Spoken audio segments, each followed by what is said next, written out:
Je m'appelle Isabelle. J'ai grandi dans un immense manoir aux murs blancs et aux lustres étincelants, chez ma tante Judith, une femme puissante qui dirigeait une marque de bijoux de luxe connue dans tout le pays. Après avoir eu sa fille Camille, elle n'avait plus pu avoir d'autres enfants. Alors elle m'a adoptée quand j'étais bébé. Officiellement, j'étais sa nièce. Dans la maison, j'étais comme sa fille. Ma tante adorait me gâter. Trop, peut-être. Mais au fond de moi, une question me suivait comme une ombre. Est-ce qu'elle m'aimait vraiment, ou est-ce qu'elle avait simplement pitié de moi? À 5 ans, j'ai gagné un concours de chant à l'école. Ma tante m'a offert une immense maison de poupées, plus grande que moi. J'étais heureuse du matin au soir. Jusqu'à ce que Camille la brise. Camille avait 3 ans de plus que moi. Plus grande. Plus jolie. Plus sûre d'elle. Et surtout, plus cruelle. Sérieusement? Elle chante une chanson ridicule et elle reçoit un château? Moi, je voulais une baignoire remplie de chocolat fondu et tu as dit non. Camille, tu voulais d'abord un miroir qui ne donne que des compliments, ensuite une couronne pour ton chien, et maintenant une baignoire au chocolat. Un miroir qui donne des compliments, c'est brillant à mon âge. Ça développe la confiance en soi. Mais évidemment, toi, tu ne comprends pas ça. Comme tu ne comprends pas qu'une chanson de ton petit cas social ne mérite pas un château. Les mots m'ont transpercé. Mais j'ai souri. Comme si de rien n'était. Ma tante me disait toujours de l'ignorer. C'était difficile quand quelqu'un faisait de ta petite existence son sport favori. Je demandais souvent des nouvelles de ma mère biologique. Je n'avais qu'une seule photo d'elle, me tenant dans ses bras. Elle était pliée, usée, presque déchirée. Je la gardais toujours sur moi. En grandissant, les choses ont empiré. En 5e, j'ai arrêté de grandir. À 1,50 m, j'étais la plus petite du collège. On me remarquait, mais pas pour les bonnes raisons. Les regards. Les rires. Les chuchotements. Parfois, ça me rendait si frustrée que je m'isolais. Ma tante venait me voir. Tu es comme ma fille, Isabelle.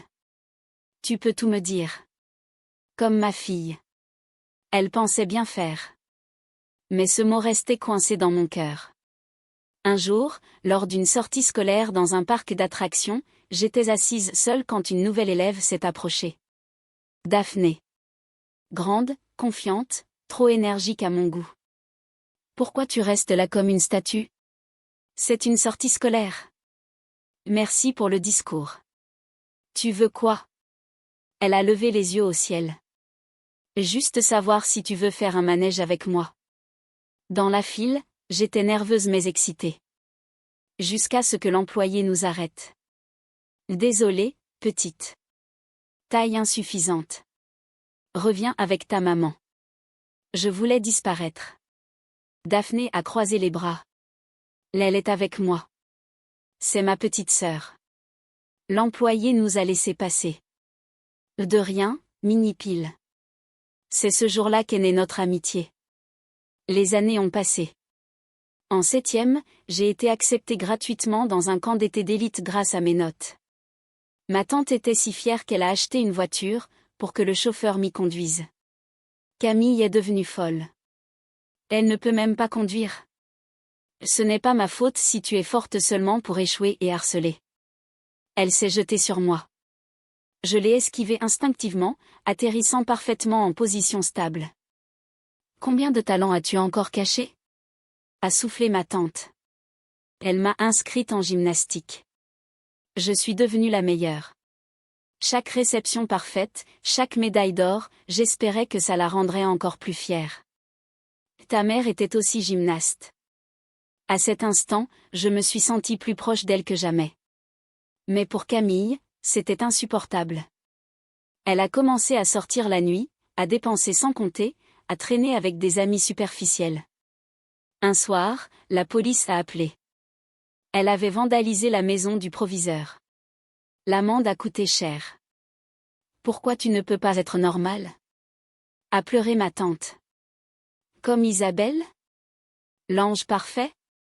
Pourquoi tu ne l'adoptes pas officiellement et tu te débarrasses de moi? La dispute a été violente.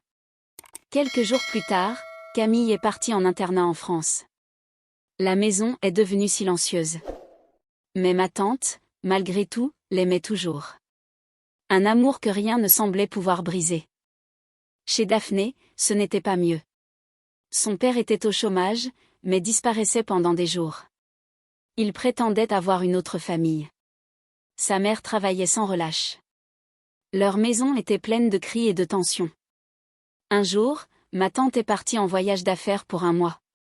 Je ne savais pas que ce serait le début du pire. Quelques jours plus tard, une femme mendiante a frappé à la porte. Foulard, lunettes noires. Quelque chose me semblait familier. Je l'ai laissée entrer pour se reposer. Elle a tenté de voler une décoration en cristal. Daphné l'a arrêtée. Je lui ai arraché ses lunettes. Maman? C'était la mère de Daphné. Les excuses. Les justifications. La honte silencieuse dans les yeux de Daphné. Cette nuit-là, elle m'a écrit. Tout est chaotique. Je te parle bientôt. Puis plus rien. Et ensuite, ma tante a disparu. Son jet privé avait perdu contact. Le vide. Le froid. La peur que je connaissais déjà. Le lendemain, la sonnette a retenti. Camille était de retour. Avec un garçon. Nathan. Il ressemblait étrangement à Daphné. Camille nous interdisait de nous parler. Elle le traitait comme un serviteur. Un jour, j'ai découvert sur une carte. Joyeux 18 ans. 18 ans? Comment pouvait-il être dans sa classe? Après une fête humiliante organisée par Camille, une dispute a éclaté entre elle et Nathan. Elle l'a provoqué. Il l'a repoussée. Elle est tombée, inconsciente. À l'hôpital, elle a accusé Nathan d'avoir voulu la tuer. Alors j'ai menti. C'est moi. La police m'a seulement averti. Mais Nathan m'a enfin parlé. Il s'appelait en réalité Lucas. Il était le demi-frère de Daphné. Il cherchait son père biologique, le père de Daphné. Une histoire d'héritage, de famille riche, de secrets. Nous avons aidé à révéler la vérité. Puis un soir, nous avons fouillé la chambre de Camille. Elle nous a surpris. Calme. Vous cherchez maman? Je l'ai retrouvée. Elle a perdu la mémoire sur une île. Elle est hospitalisée. J'ai payé les soins. Je n'avais juste pas envie de la voir. Des mois d'angoisse. Et elle savait. Elle ne m'a jamais aimé. Elle t'aimait, toi. Elle est partie. Quelques jours plus tard, ma tante est revenue. Faible. La mémoire encore fragile. Elle a sorti une photo usée. Nous trois. Je me souviens. Tu es Isabelle, ma fille, n'est-ce pas? Où est ta grande sœur, Camille? Pour la première fois, elle ne m'a pas appelée comme ma fille. Elle m'a appelée sa fille. Et j'ai compris que l'amour ne se mesure ni au sang, ni aux mots. Mais aux gestes qu'on choisit de faire, même après la tempête. La jalousie détruit, les secrets blessent, mais la vérité finit toujours par rassembler ceux qui choisissent l'amour plutôt que la rancune. Si cette histoire vous a fait ressentir quelque chose, alors elle a rempli sa mission. Soutenez la chaîne avec un pouce bleu et revenez très vite pour d'autres récits encore plus forts.